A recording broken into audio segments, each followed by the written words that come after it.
Action.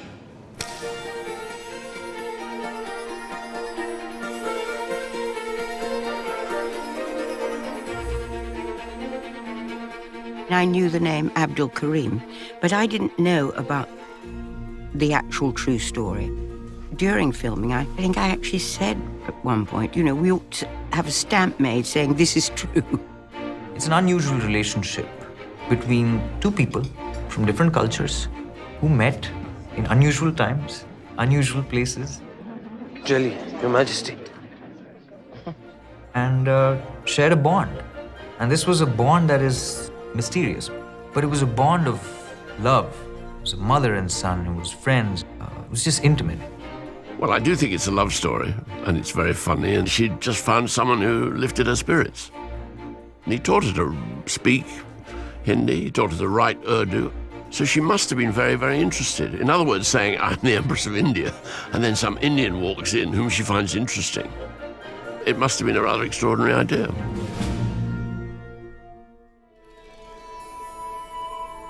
I think she just becomes invigorated. I think she adored him as a son, as whatever, as a friend, as everything. And therefore, it's like a shot in the arm. She was desperate for company, desperate to have a positive relationship, someone who just talked to her. And she got that with him. There were reasons they were attracted to each other, and I think one of the biggest reasons was that they intellectually stimulated each other. They really complemented each other. He taught her Urdu, and she gave him this new side to life. I'm perfectly capable of working through the boxes. Abdul is very helpful with his blotter. But Abdul is a servant. He cannot assist with the boxes. And I am the Queen of England. I will have whatever help I require with the boxes. It's really about Judy and Ali and what they recreate to give respect to this relationship that happened. Judi Dench has such an astounding humanity when she looks at Ali and they run their lines together. It is a locket with a picture of me. There's just crackling electricity in the room. How can I ever thank you, Your Majesty? Keep me safe. It's beautiful to watch. Ali, he was just delightful to work with. We got on very, very well indeed. It means that that layer of the cake that you have to act doesn't have to be underlined so much, which is just as well playing those parts. We got along so well, it was almost mysterious. It was this beautiful sort of friendship that started brewing, you know, while we were filming, and even before the filming began. So it was almost parallel, this whole story happening right there during the shoot of this film. Morning. This is Major Big, extra groom in waiting to the Royal Household Windsor, who will be in charge of your journey. This is Abdul.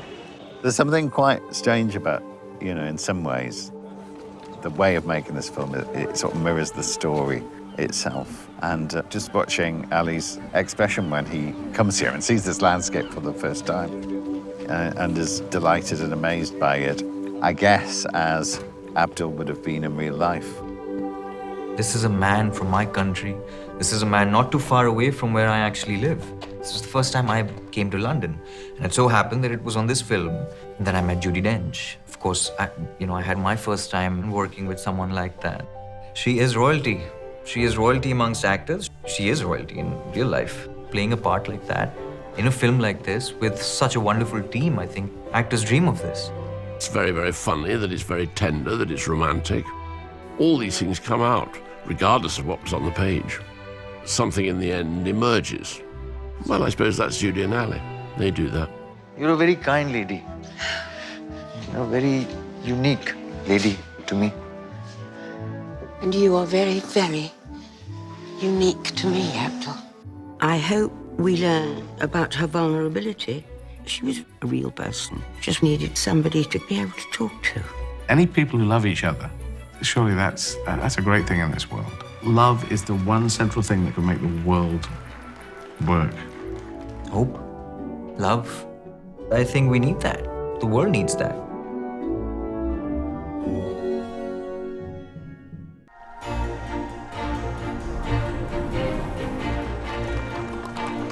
One of the things that struck me about the story of Abdul and Queen Victoria Were they amazing locations that she chose to live in?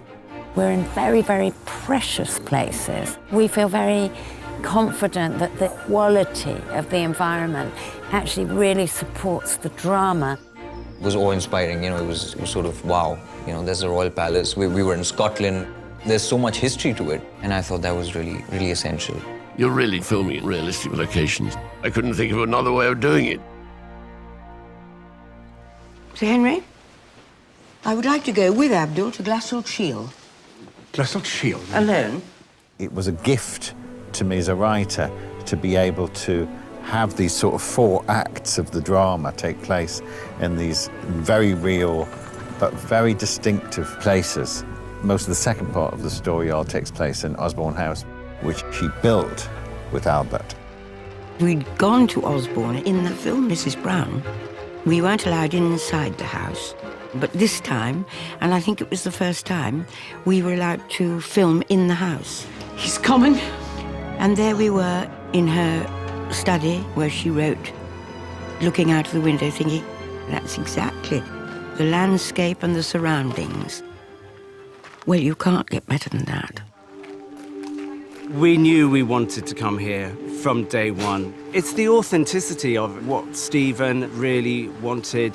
The style of the architecture was very important to differentiate between the other palaces that we're also filming at, or recreating rather, Balmoral, Windsor, Buckingham Palace. This has its very own style.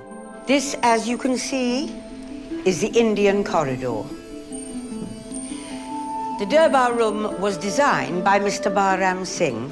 You can't ask for more. If you're on location, there's so much history to it. I remember my portrait being hung inside the Osborne house along with all these royalties, and they created this morphed portrait of me and Abdul, which would look like me and him together.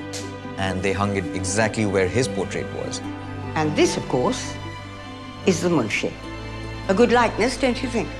So I was technically hanging in the palace for a good 3 weeks in the Royal Palace. I just felt good about that.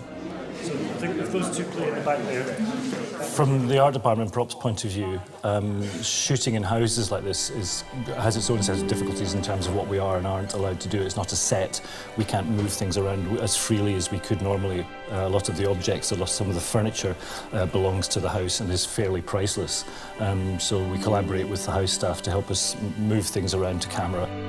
We're very lucky with this era because on the more formal occasions we're using candles. They burn down very quickly. So to maintain continuity over a 12-hour period, one of the tricks we do is we freeze the candles before we bring them onto set,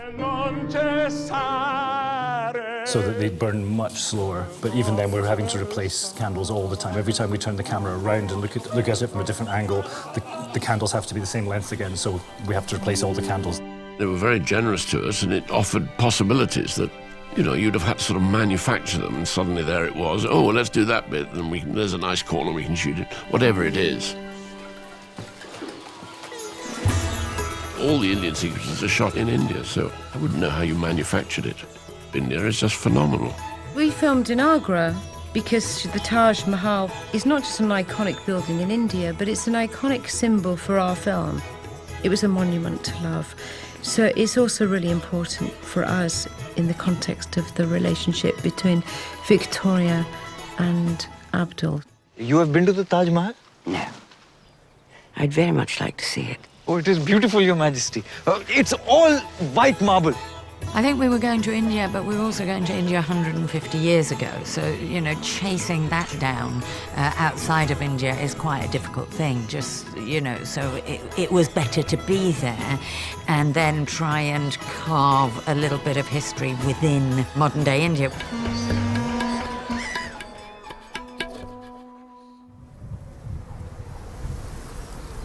How do you like your new Scottish costumes? They're very scratchy, Your Majesty. Everything in Scotland is scratchy. The costumes really gives you this sense of, you're part of something, part of history. It does help. As an actor, I think it really helps. So it's Consulara Boyle, all the way, from the beginning to the end. She's a genius. Yes, well, Consulara is wonderful. She's as good as anybody in the world. The bottom line is we're telling a story, and this story has to ring true. And there are certain ways of doing that. But then you have to, within those parameters, you have to be able to imagine. And that's the part that I really enjoy. It would take hours of being stitched in, because Consolata was very particular about, the modern hooks not showing in camera. Tremendous attention to detail and tremendous imagination and confidence. She's just a brilliant woman. Arms.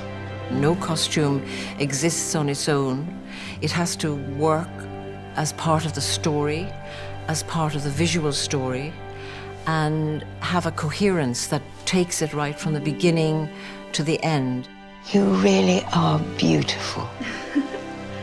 When those voices of costume and cinematography and design are really, really in sync, it makes all the difference in the world. Stephen has a great group of collaborators, some of whom have been with him for many years. I know him so well. If he asks you to do something, you just do it because you know that's for the best. Stephen's funny, he is irreverent, but he doesn't lose sight of the serious, and that is his very particular quality as a director. It's always interesting. You learn what these people contribute and how you completely depend on them. I mean, I'm just a sort of conductor on top. I don't know how you'd make a film if you wanted to do it all yourself.